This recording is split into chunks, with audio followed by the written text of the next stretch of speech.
tadi kan Ibu udah menjelaskan apa itu recontext. Nah, masih ingat nggak apa itu recontext? Angkat tangannya, ayo. Recontext itu yang menceritakan kejadian yang pernah dialami. Iya, jadi recontext itu teks yang menceritakan apa yang sudah pernah terjadi yang kita alami. Nah, recontext itu bisa berupa kejadian yang menyenangkan maupun yang tidak menyenangkan. Terus kalau personal recontext apa? Personal recontext, contoh. Pengertiannya dong. Ya. Pengalaman jatuh dari sepeda. Itu contohnya. Nah, kalau pengertiannya apa? Coba Mbak Dia. Jatuh dari sepeda. Teks yang menceritakan pengalaman pribadi. Nah, sekarang kita lanjut ke tujuan dari recontext apa atau purpose. Purpose.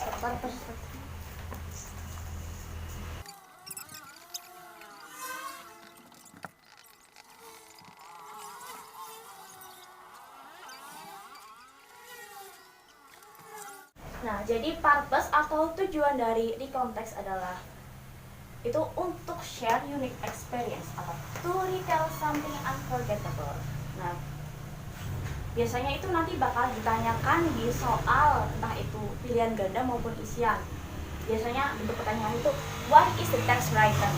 Kenapa teks tersebut ditulis? Lalu the text is written for. Nah, teks tersebut ditulis untuk apa? Nah, terus what is the purpose of?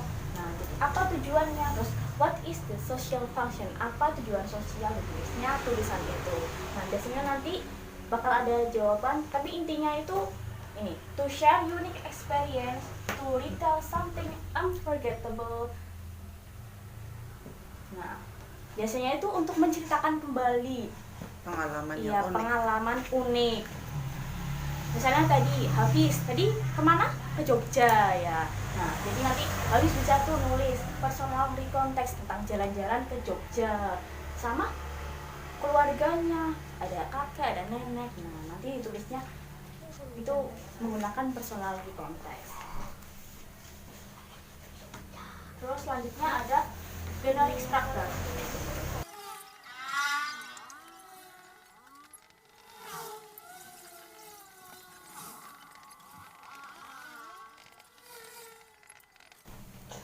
Nah, selanjutnya itu generic structure atau struktur kepenulisan atau urutan-urutan yang ditulis apa dulu. Nah, yang pertama itu ada orientation.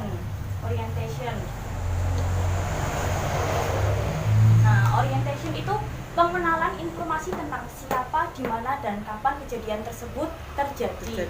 Contohnya itu last week I and my friend go to Jogja.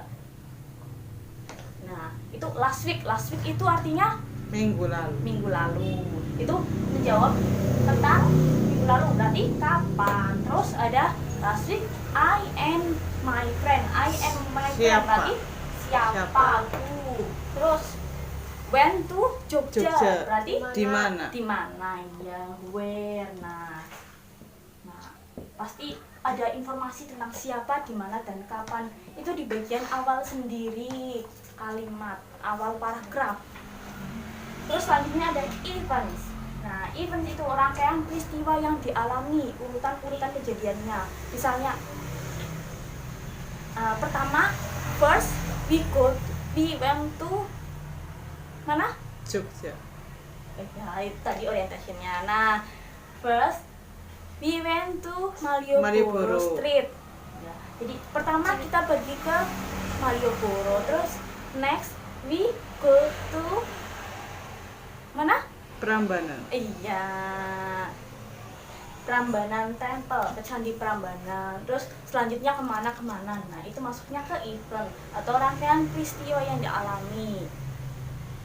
Terus yang terakhir itu ada pre-orientation. Nah, pre-orientation sendiri itu berisi kesan dari peristiwa yang dialami. Nah, berisi kesan dari peristiwa yang dialami. Contohnya, aku tidak bisa melupakan. Iya, bahasa Inggrisnya apa? It was the moment I never forget. Iya, unforgettable moment. Ya. They were very happy, mereka sangat bahagia. Nah, kesan dari peristiwa yang dialami.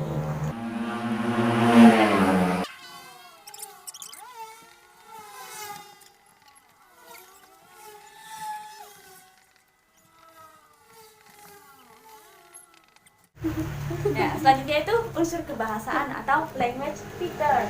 Nah, language feature atau ciri-ciri teks tersebut. Nah, di sini itu ada past tense. Nah, jadi kalau personal recontext itu menggunakannya past tense. Nah, rumus dari past tense itu pakainya verb 2. Past tense itu digunakan untuk menceritakan sesuatu yang di masa lampau. Nah, pakainya verb 2. Nah, ini contohnya, I went to Jogja last week. When? Pakainya when, bukan go. Karena pakainya past tense verb 2. Nah, go itu verb 1. Nah, kalau when itu verb 2-nya. Nah, kalau kalian bingung verb 1 sama verb 2-nya, kalian bisa cek di kamus. Nah, biasanya itu ada irregular verb sama regular verb. Nah, di situ ada verb 1, verb 2 sama verb 3-nya. Terus ada adverb of time. Nah, adverb of time atau keterangan waktu. Contohnya itu last week. Last week artinya minggu lalu. Terus bisa juga 2 years ago, 2 tahun yang lalu. Terus yang ketiga itu action verb. Action verb itu artinya kata kerja.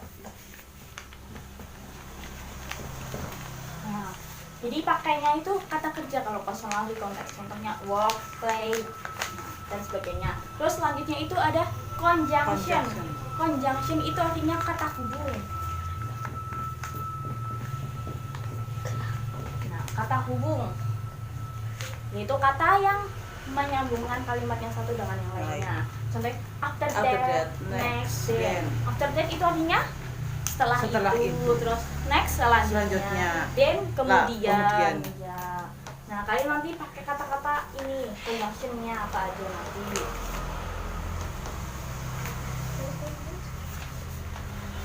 Nah, selanjutnya kita bahas tentang itu apanya? Itu generic strukturnya dari teks. Nah, ini bagian teksnya ya.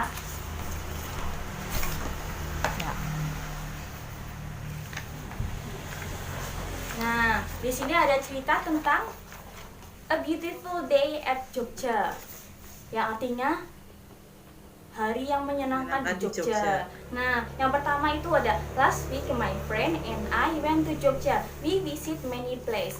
Itu masuknya ke orientation. Iya. Karena ada pengenalannya. Last week itu berarti menjawab kapan. Terus my friend and I siapa. Terus Jogja, went to Jogja kapan? Di mana? Iya. Terus selanjutnya, first we visit Parangtritis Beach. Nah, terus the second swam briny and the scenery was very beautiful here. Nah, di sini itu menceritakan tentang eventnya. Karena ada pertama kita mengunjungi Parangtritis. Terus yang kedua, second, we visit Gembira Loka Zoo.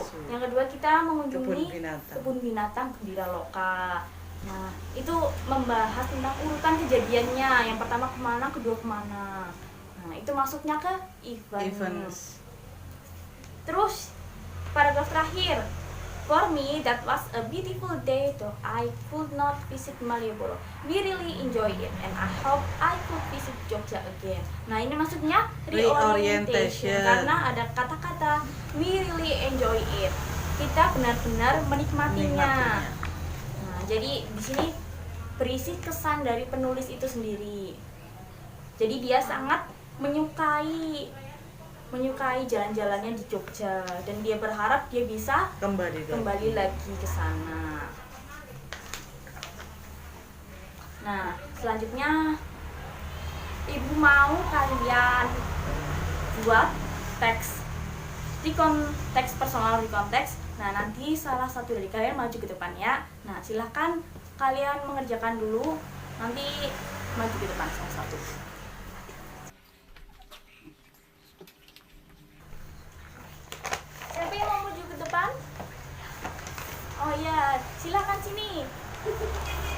Mbak Dia, silahkan maju ke depan. Sini, ke depan ya, sini.